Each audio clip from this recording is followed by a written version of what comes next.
Olá pessoal, vamos dar prosseguimento à nossa quinta aula, tá?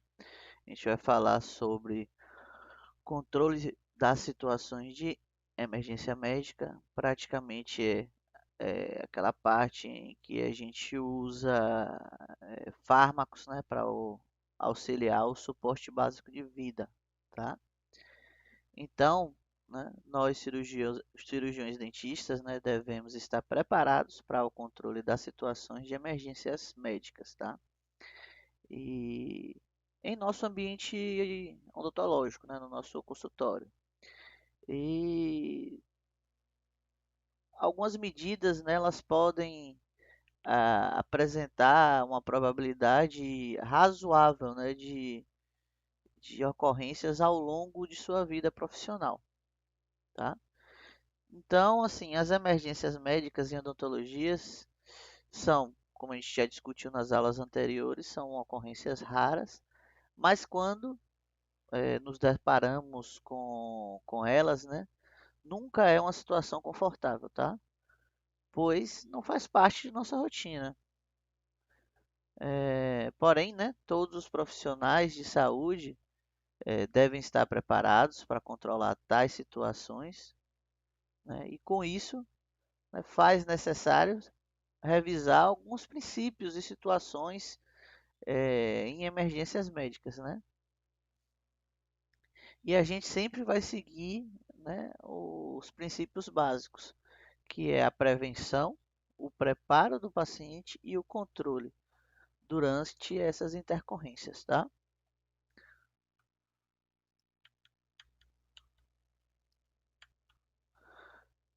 Então, né, é, tem estudos realizados nos Estados Unidos e Canadá mostram que a síncope é a situação mais presenciada pelo cirurgião dentista, né? Revelaram aí também que em 10 anos foi indicada incidência de 7,5 situações de emergências médicas por cirurgião dentista, né? E aí a gente teve essa pesquisa foi feita com 4.000 cirurgiões dentistas, tá? Que foram consultados. E basicamente a síncope ela pode ser classificada em central, né? Que ocorre em resposta a um estímulo emocional, né? Que a gente chama de central, tá? A postural, que normalmente é associada a uma permanência por tempo prolongado, né? Que a gente chama de, na posição ortostática, a gente chama de hipotensão ortostática. E a situacional, né? Que é após a estimulação específica, né? De aferentes sensoriais e viscerais.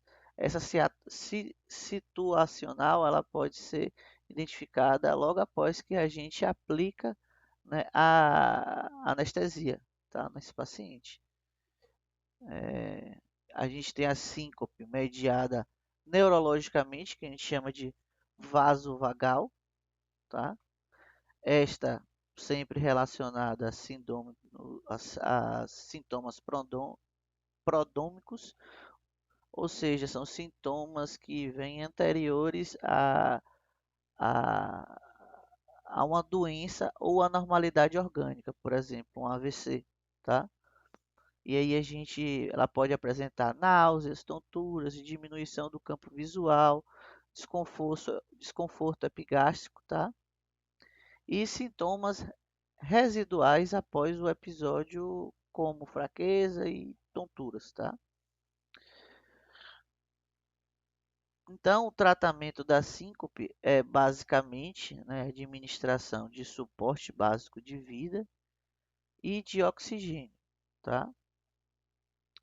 Porém, o profissional deve estar preparado, né, para se deparar com essas situações, além de reconhecer e providenciar rapidamente, né, um controle apropriado, uma vez que elas provavelmente acontecerão, né, nos nossos consultórios, tá? E as emergências médicas ocorrem principalmente, né, durante ou logo após a administração do anestésico, tá? em procedimentos como, né, exodontia, endodontia, tá? Isso é bem evidente, tá? Nesses casos, né? E a população, de uma maneira geral, né, tem medo de frente às exodontias, né? E até em abordagens endodônticas também, tá? Porque esses procedimentos, eles assim, eles dependem muito do controle efetivo da dor, tá? Ao longo da história da odontologia, né, a gente utilizou, né, por cerca de 50 anos, anestésicos locais do tipo Éster, né, que basicamente cocaína e procaína, que não apresentavam efetividade anestésica, né, comparados com o desempenho farmacológico dos anestésicos que a gente tem hoje em dia, tá? Além de eles causarem efeitos colaterais relacionados à administração, joia?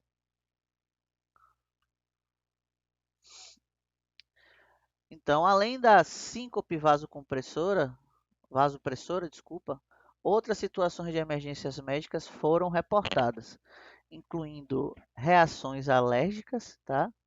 Angina de peito, infarto agudo do miocárdio, né, que é o IAM, a parada cardíaca, né, hipotensão postural, convulsões, broncoespasmos e situações de emergência, né, envolvendo diabetes.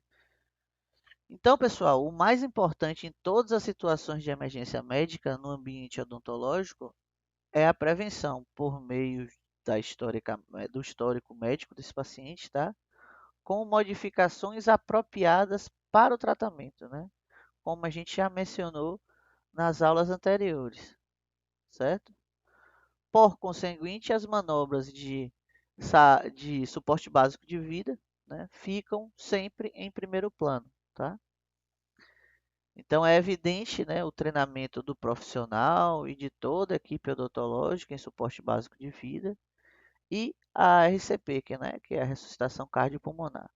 Ela sempre vai se fazer necessário, caso a gente precise, tá? Uma vez que diagnosticado essa situação, né, pode haver administração de fármacos, tá? No sentido de proporcionar um fluxo de sangue, né, oxigenado para esses órgãos críticos, né, e prevenir ou corrigir um fluxo de sangue oxigenado insuficiente para o cérebro e o coração, tá? Mas o cirurgião dentista deve considerar sempre a administração de fármacos somente a administração de fármacos somente após a administração do suporte básico de vida, tá? Em situações de emergência médica, certo? Por exemplo, se aí a gente avaliou que esse paciente necessite de um RCP, né?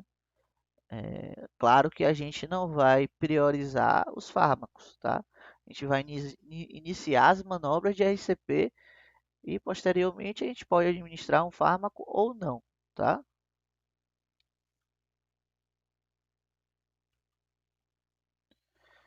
Então, né, de maneira ideal de abordar todas as situações de emergência médica é preveni-las, tá? Através da avaliação física, né?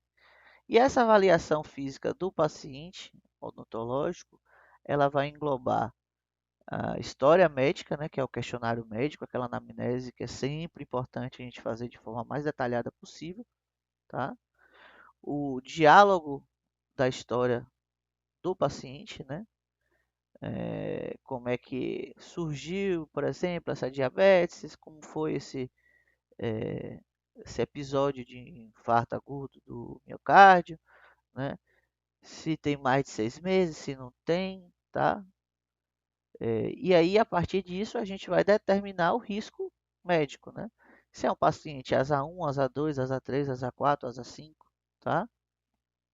E aí realizar as modificações do tratamento, tá? Se for necessário. Então, né, portanto, né, a redução do risco e a prevenção de situações que envolvam riscos, uma vez que tendo reconhecido o risco aumentado, né, desse paciente, né, em função de uma doença ou uma doença pré-existente e complexidade do procedimento, né, a prevenção então se resume em reduzir riscos, né? A gente vai determinar o melhor controle do comprometimento médico, tá? E evitar, né, situações de perigo, né? A gente vai tentar ali reduzir o medo desse paciente, o estresse, a ansiedade, evitar substâncias que esse paciente possa ter um potencial alergênico, tá? Interações medicamentosas, tá? Efeitos colaterais, administrar esses efeitos colaterais dessas interações medicamentosas, tá? Agir em cima do controle da dor com anestesia local efetiva, tá?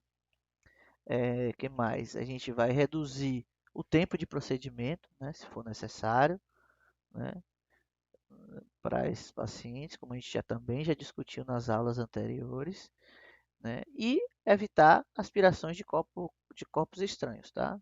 Entre outros que a gente também já conversou, certo?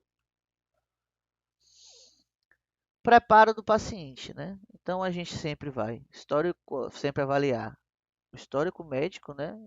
Não apenas mostrar o risco médico, mas também como evitar o tipo de emergência que pode ocorrer, proporcionando informações sobre como proceder, tá? E aí a gente tendo todas as informações importantes, né? Diante de um problema emergente, a nossa avaliação, né, guiará o profissional, né, no caso o cirurgião dentista, né, em diagnosticar prontamente o problema, tá? Sabendo como conduzir a situação no sentido de controlar a emergência médica, né, como por exemplo um paciente que já apresentou um broncoespasmo, né, e aí a gente vai saber que esse paciente é um paciente asmático, tá? Então o kit básico de emergência médica, né, é um aspecto importante no controle das emergências médicas. É ter um kit básico atualizado no consultório, tá? Odontológico. Então, não adianta a gente ter apenas esse kit de emergências médicas lá no consultório. É importante, e é necessário, né, conhecer os medicamentos que eventualmente serão administrados, né? Saber quando e como utilizá-los, bem como a sua manutenção, tá? E devemos checar periodicamente, né? Caso possua um cilindro de oxigênio, né? Os tubos de oxigênio e a validade dos medicamentos desse kit, tá? Então, o kit básico de emergências médicas, fármacos e equipamentos, tá? Então, a American Dental Association, que é a ADA, né, em 2002, lá nos Estados Unidos, por meio do seu conselho científico, né, determinou um protocolo e um kit mínimo que os cirurgiões dentistas devem ter em seus consultórios e em ambulatórios, tá? E aí, né, durante um período, né, todos esses dentistas passam por uma certificação periódica em saúde, em suporte básico de vida, tá? Ou seja, todos os membros do consultório odontológico, certo? Cursos didáticos, tá? E clínicos em emergências médicas, tá? Isso engloba capacitação, né?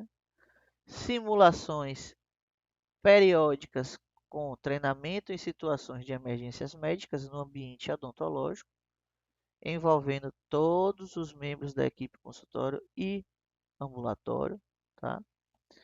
Número de telefone de serviços de emergência médica, como por exemplo o SAMU, né? E outros serviços que possam proporcionar serviço de emergência médica de qualidade, né? Pode ser conveniado, ambulâncias particulares, etc. Tá? Medicamentos de emergência, né? Que é esse kit, e equipamentos, bem como conhecimento para o seu uso nas diversas situações. E aí a gente vai ter a dosagem, o treinamento para o uso desses medicamentos, tá? A gente tem a verificação dos kits e das medicações, né? A validade, né? As alterações e a ficha anexa para monitoramento desses medicamentos, né? Ou seja, data de fabricação e validade. E também dos equipamentos de emergências médicas, né? Se você tiver um DEA no seu consultório, se você possui um cilindro de oxigênio, tá? Então esse protocolo foi eh, realizado, né, através do Conselho Científico, né, da ADA em 2002, tá? E aí a gente tem o nosso primeiro item, que é o oxigênio, tá? Então o tempo de administração é por volta de 20 a 40 minutos, né? Que é o suficiente para resolver os problemas, ou a maioria dos problemas, ou transferir o paciente para o hospital, né? A maioria dos problemas que eu digo é geralmente síncope, tá? Então, o oxigênio pode ser administrado em todas as situações de emergência médica, exceto em quadro de hiperventilação, tá? Então, ele pode ser administrado com a máscara facial no paciente, tá? Com respiração espontânea, ou ambu no paciente apneico, tá? Se o paciente está consciente, né, deve ser administrado com máscara facial em um fluxo de 6 a 10 litros por minuto, tá? Que é uma quantidade apropriada para qualquer adulto. Em pacientes inconscientes apneicos, né, a gente deve administrar oxigênio com máscara facial AMBU, em um fluxo de 10 a 15 litros por minuto, certo? Então, assim, pessoal, é evidente que é, devemos ter um treinamento necessário para a administração de oxigênio, tá? A seleção da máscara facial, o uso correto da técnica, tá? No sentido de se obter o melhor selamento dessa máscara facial, tá? Na face do paciente, tá? E ainda também a familiarização, né, na manipulação dos equipamentos, tá? Da administração dos fármacos, joia? O segundo item é epinefrina e adrenalina, tá? É o fármaco de escolha no tratamento da anafilaxia, tá? Em situações em que a asma não responde ao tratamento das medicações de primeira escolha, né? Como albuterol ou salbutamol, tá? Ela também é indicada para tratamento da parada cardíaca, mas não no ambiente odontológico, tá? Normalmente ela não é administrada, né? Uma vez que o acesso venoso a gente não está disponível, né? A gente não tem um treinamento adequado para fazer essa punção venosa, joia? E pela legislação brasileira, a gente nem pode administrar esses fármacos em nossos consultórios odontológicos, né?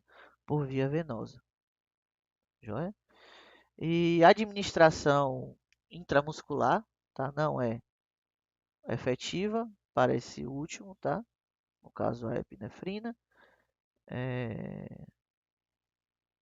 pois, né, uma oxigenação adequada do suporte básico de vida e a antecipação da desfibrilação são sempre os mais importantes para um caso, por exemplo, como arritmia, tá?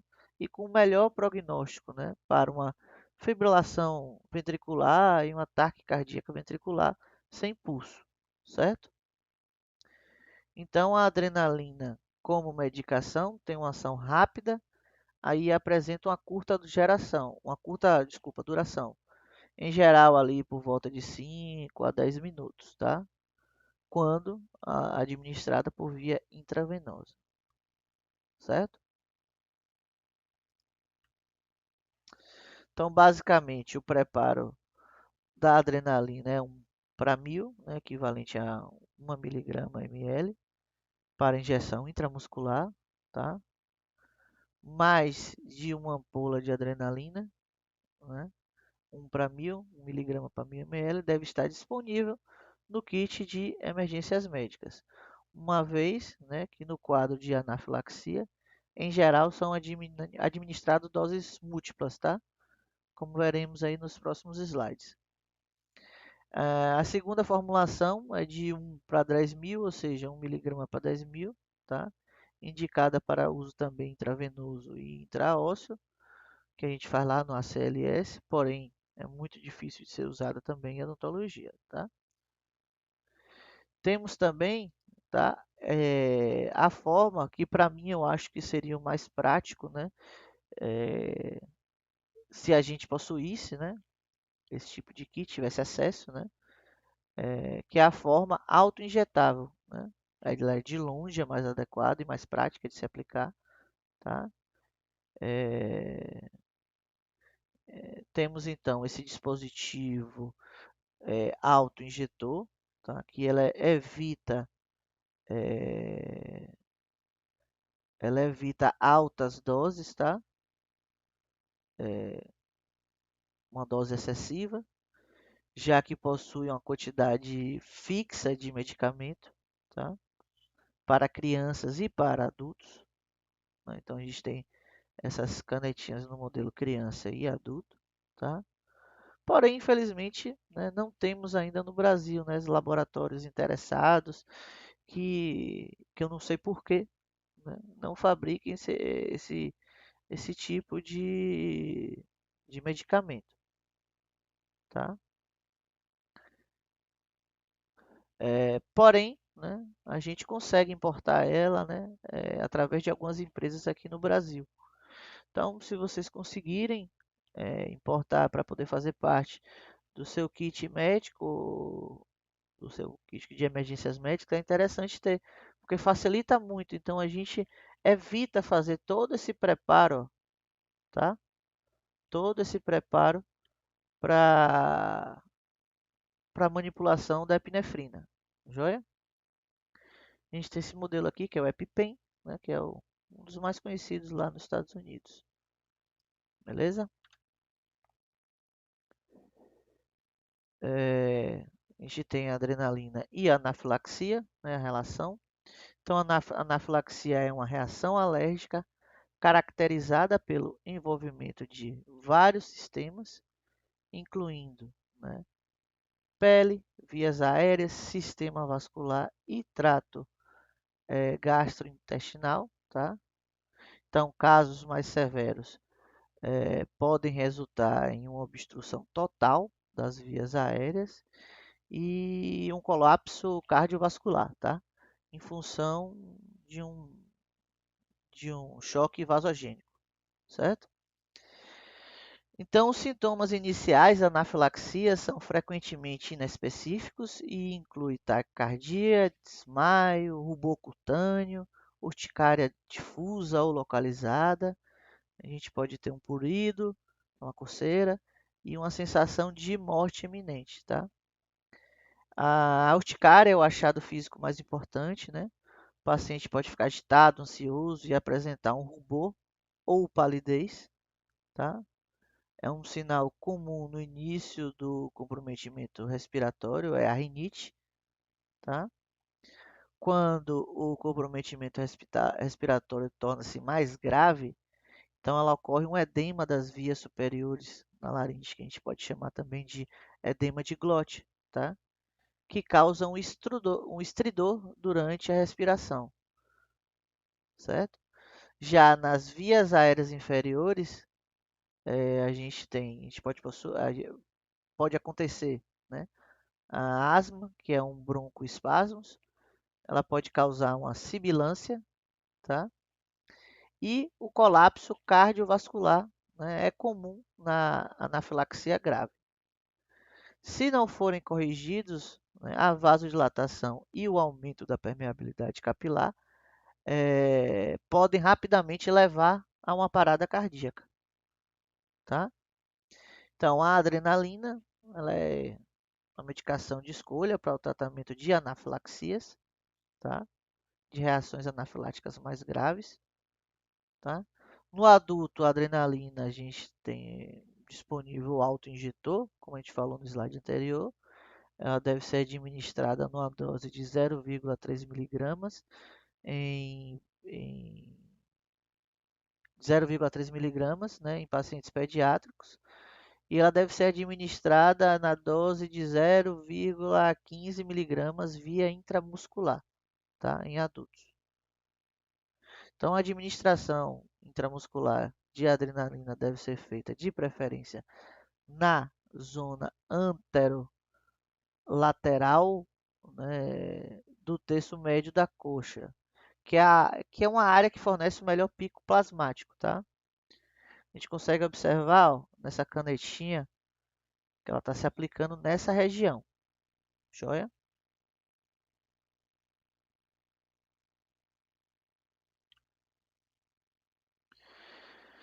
Adrenalina e asma, né? Então a asma, ela é responsável por mais de 2 milhões de visitas em departamento de emergência médica, né? Anualmente. Então a fisiopatologia da asma consiste basicamente em três anomalias. A gente vai encontrar a broncoconstricção, a inflamação das mucosas das vias aéreas, tá? Muco, né, que é o tampão mucoso ou impactação mucoide, né, que a gente chama de mucus plugin, tá? E a exacerbação da asma mais grave é geralmente associada com um aumento de concentração do gás carbônico no sangue, né? Então a gente pode ter uma acidose, uma hipotensão decorrente de uma diminuição desse retorno venoso, tá? E o estado mental, né? Deprimindo assim o estado mental desse paciente. Em geral, a morte ela se dá por asfixia, tá? A sibilância, por exemplo, é um achado clínico comum na asma, mas se o paciente não apresentar os chiados, pode indicar de que, que há uma obstrução severa das vias, né? Já quando a gente tem aquele aumento do chiado, né, ela pode indicar uma resposta positiva no tratamento do broncodilatador, tá? Então, o tratamento primário para o ataque de asma é sempre a administração de oxigênio, né? Albuterol ou salbutamol, né? Que promove uma broncodilatação com os mínimos de efeitos colaterais, tá? Na maioria dos casos a gente vai resolver com isso. Porém, no quadro de asma refratária, né, as doses usuais de albuterol e salbutamol elas não vão ser suficientes. E aí a gente tem que fazer a administração de adrenalina, né? A gente deve considerar, tá? Então a gente tem agentes adrenérgicos, né, como a adrenalina e a terbutalina, né? Elas podem ser administradas por via subcutânea, em caso de asma aguda, tá? A dose de adrenalina subcutânea, a gente tem uma concentração de 1 para 1000, é, que é 0,01 miligrama quilo, né? Dividido em 3 doses de aproximadamente 0,3 miligramas e administradas em intervalos de 20 minutos, certo? A adrenalina no ACLS, né? Então, a dose de adrenalina para a parada cardíaca é 1 miligrama intravenoso ou intraósseo a cada 3 a 5 minutos, tá? Claro que a gente não vai fazer isso no nosso consultório, tá? O cloridrato de epinefrina, ele produz um efeito bem benéfico durante a parada cardíaca, tá? Principalmente em função, né, de seu efeito vasoconstrictor, tá? E aí a gente vai ter um aumento da perfusão cerebral durante a RCP, tá? Então a administração intramuscular da adrenalina nesse quadro não foi ainda bem estudada, né? E parece não ser efetiva. Mas ela ainda está, você pode encontrar ela presente, né, no APLS, né? Que é o ACLS voltado para a pediatria, tá? Então, a adrenalina é uma medicação importantíssima nessas situações de emergências médicas que a gente descreveu. Porém, ela pode apresentar um grande risco para o paciente, né, com doenças cardíacas isquêmicas, tá? Hum, No entanto, né, a medicação de primeira escolha na situação de anafilaxia e quadro de persistentes de broncoespasmo, no caso asmas, né, e que não podem responderem ao tratamento convencional, tá? O nosso terceiro item é a nitroglicerina, né, que são os nitratos, né? Essas substâncias são indicadas para angina aguda ou infarto agudo do miocárdio. Ela está caracterizada por sua ação vasodilatadora, tá? E de início rápido. Então, a gente pode encontrar ela disponível em formas de spray e tablet sublingual, né? E comprimidos, né? Que é a principal medicação indicada para o controle inicial do infarto agudo do miocárdio, né? Fora no hospital. Porém, aqui no Brasil, ela está disponível apenas em solução injetável e transdérmica, tá? Então, né, a nitroglicerina tem efeitos hemodinâmicos benéficos, né? Ela inclui a dilatação das artérias coronárias, em particular naquela região onde houve a ruptura da placa, né? Então, assim, nos outros países, né, a nitroglicerina em spray, ela é comumente usada, né? Então, ela faz parte desse kit de emergência médica, tá? Na odontologia. E bem como assim os paramédicos lá, né, fazem os primeiros atendimentos de infarto agudo do miocárdio, né, em ambulâncias e usam também esse medicamento, tá?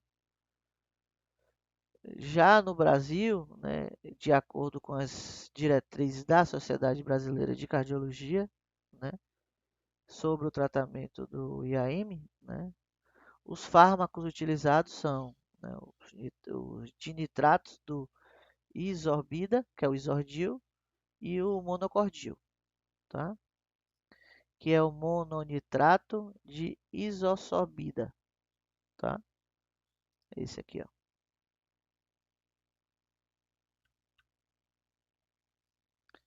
Assim, então assim, pacientes com angina estável, né?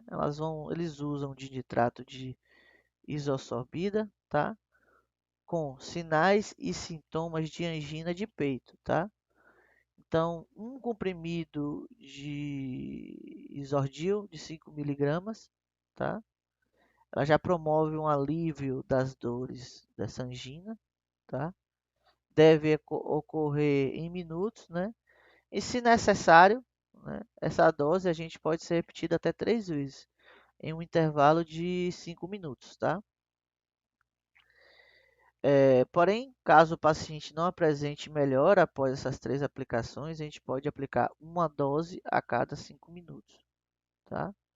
De nitroglicerina 0,4 miligramas sublingual, tá? É, e a gente já pode começar a pensar, né, é, começar a pensar não, né, e a chamar, né, o serviço médico de emergência, tá? A acionar, né? Porém, no entanto, né, de acordo com as novas diretrizes da American Heart Association para a RCP, a gente tem os cuidados de emergência cardiovascular, a gente tem os usos de nitratos, né, nos casos de AM, exige uma cautela, tá?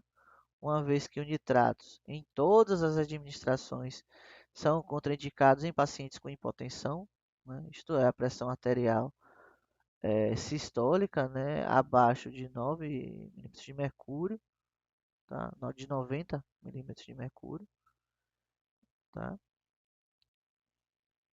Ou maior ou igual de 30 milímetros de mercúrio abaixo da linha de base, tá? Também ela é contraindicada para uma extrema bradicardíaca, né? Menos de 50 batimentos minutos, né? E em pacientes com taquicardíaca e sem insuficiência cardíaca, em pacientes com infarto do ventrículo direito, tá? bem como se o paciente tivesse sido feito uso, por exemplo, de Viagra, né, ou medicamentos parecidos, similares, né, nas últimas 24 horas, tá? Então a gente precisa ficar atento a isso, certo? Aí temos os antihistamínicos, né? Os antihistamínicos são indicados nas reações alérgicas, tá? Que podem acontecer no consultório, tá? Nas reações alérgicas que não são situações de emergências médicas, podem ser administradas via oral, tá? Porém, perante a um quadro de reação alérgica aguda, uma anafilaxia, que envolve risco de morte, a gente deve ser administrado via parenteral, tá? A medicação considerada, né, que a gente vai usar é o cloridato de difenidramina ou cloridato de prometazina, tá? Para a, para a difenidramina, a gente tem uma apresentação em ampola de 1 miligrama com 50 miligramas, isto é, 50 miligramas por ml, tá? A posologia para casos de reações alérgicas agudas em adultos é de 25 a 50 miligramas, uma ou meia ampola via intramuscular, tá? Já a prometazina, que é o Fenergan, né? Que eu prefiro até porque o Fenergan ele dá um potencial calmante nesse paciente, né? Ele dá muito sono. E em pacientes estressados, né, por conta também dessa reação alérgica, dá até um conforto. Então, a dosagem habitual para o tratamento do quadro, ela vai variar ali entre 25 a 50 miligramas intramuscular profunda, tá? Sendo que a dose, né, a gente pode repetir essa dose, caso não esteja melhora, tá? Sendo que essa dose, ela não deve exceder um máximo de 100 miligramas dia, certo? O sabutamol ou albuterol, né, é um beta-2 agonista dos receptores adrenérgicos de curta duração, tá?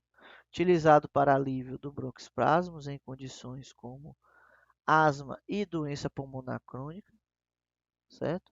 O sabutamol em spray, sob o nome comercial, a gente vai encontrar com o nome de Aerolin. É uma medicação de primeira escolha, tá? No caso de broncoespasmos, tá? Ela vai proporcionar uma broncodilatação seletiva, tá? E com mínimos de efeitos no sistema cardiovascular, tá? Então a dose em adultos são 2 sprays, tá? Que pode ser repetida se necessário, e a dose prediátrica é um spray só, tá? Que também pode ser repetida se necessário. E aí temos a aspirina, né, que é o ácido acetilsalicílico, né? Opa.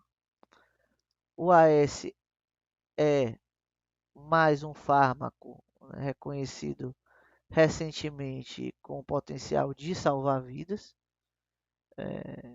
pois tem demonstrado reduzir a mortalidade das vítimas de infarto agudo do miocárdio, né? O propósito da sua administração nessas vítimas é prevenir a progressão da isquemia cardíaca e da lesão do infarto, bem como o aumento da sobrevida desse paciente, tá? Então, a posologia do AS é de 325 miligramas por via oral, tá? E o paciente deve mastigar o comprimido para acelerar sua absorção, tá? Então, o AS ele tornou-se então recomendado como medicação antitrombolítica, tá? No tratamento de suspeitas de IAM na fase pré-hospitalar.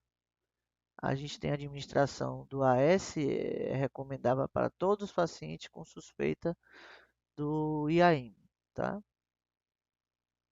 Ficar atento à dose, 300 miligramas, porque se você der uma alta dose de ácido acetil salicílico, por exemplo, 600 miligramas de uma só vez, a aspirina ela funciona de duas formas, né? Até 300 miligramas, ela tem uma ação antitromboembolítica, tá? E acima de 600 miligramas, ela vai fazer uma reação analgésica, tá? E, e não é isso que a gente quer. A gente quer a ação antitrombolítica, tá? Nesse caso, certo?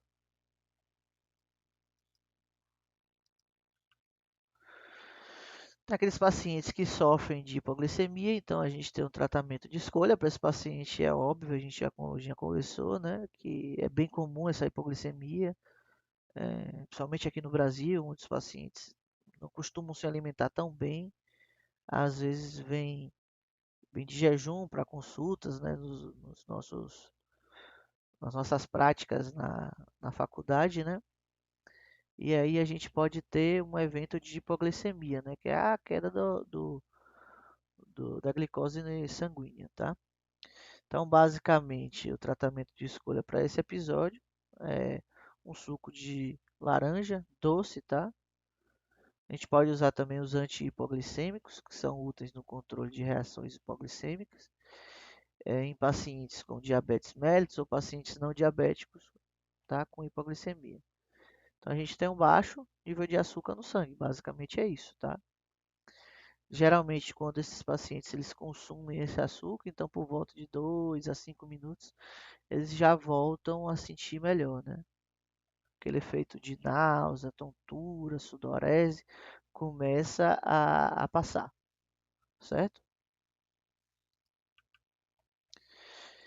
E aí a gente tem os fármacos a serem considerados no nosso kit de emergência médica. Esses que a gente falou foram os principais fármacos que a gente pode utilizar, tá? Porém, se o cirurgião dentista ou profissional tiver treinamento para isso, a gente pode utilizar outros fármacos, tá?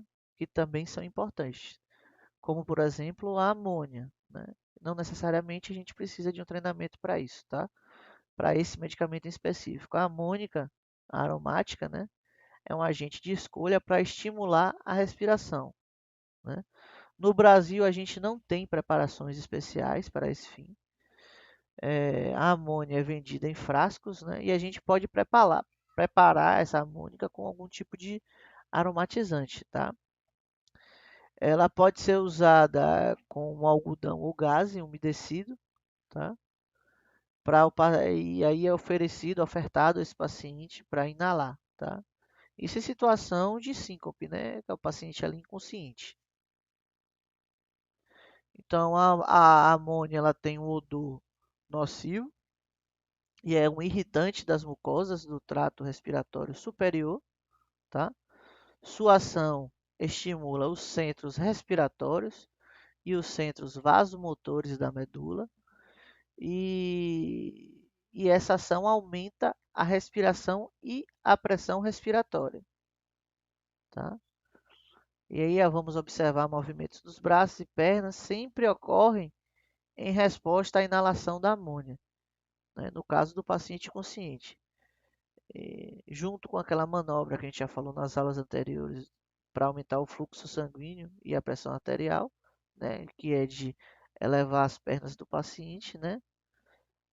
Essa é a maneira mais apropriada de a gente usar esse estimulante respiratório, tá? Tem o glucagon, que é uma medicação que permite o controle da hipoglicemia no paciente inconsciente, né?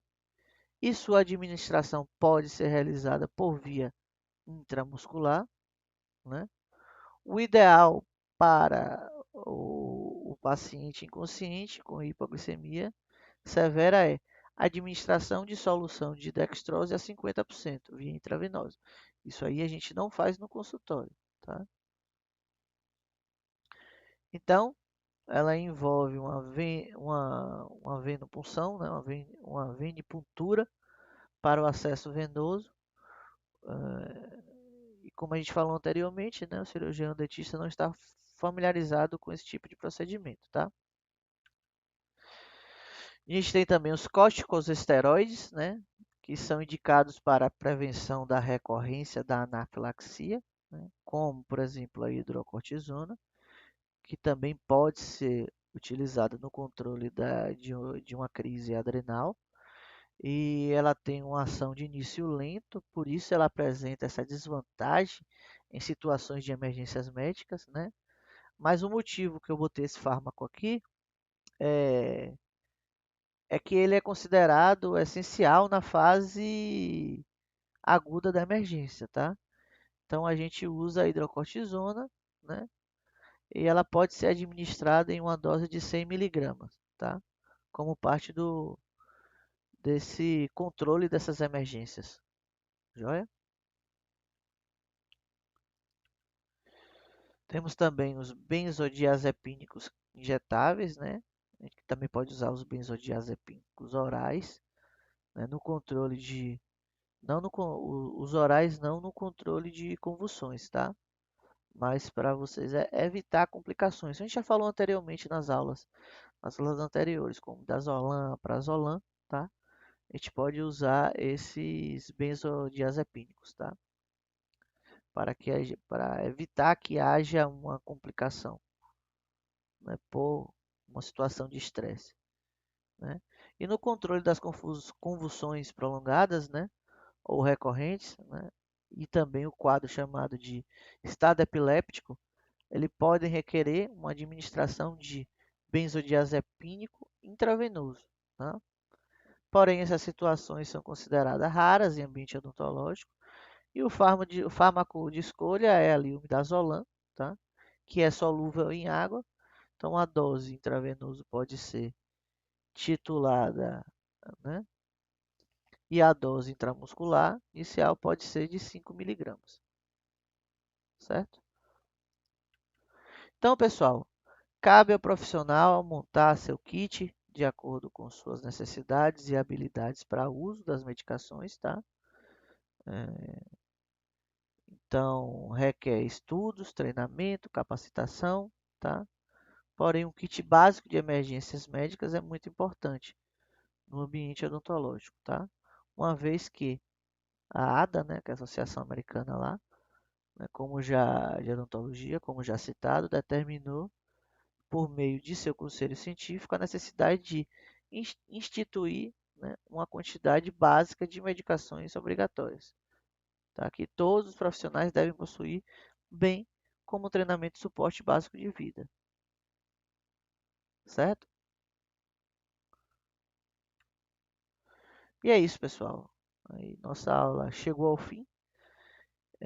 Próxima aula a gente vai ter aula sobre RCP, tá? Em adultos, né? Se der tempo a gente também fala sobre RCP em crianças, tá? Valeu, pessoal. Obrigado. Bons estudos. Tchau, tchau.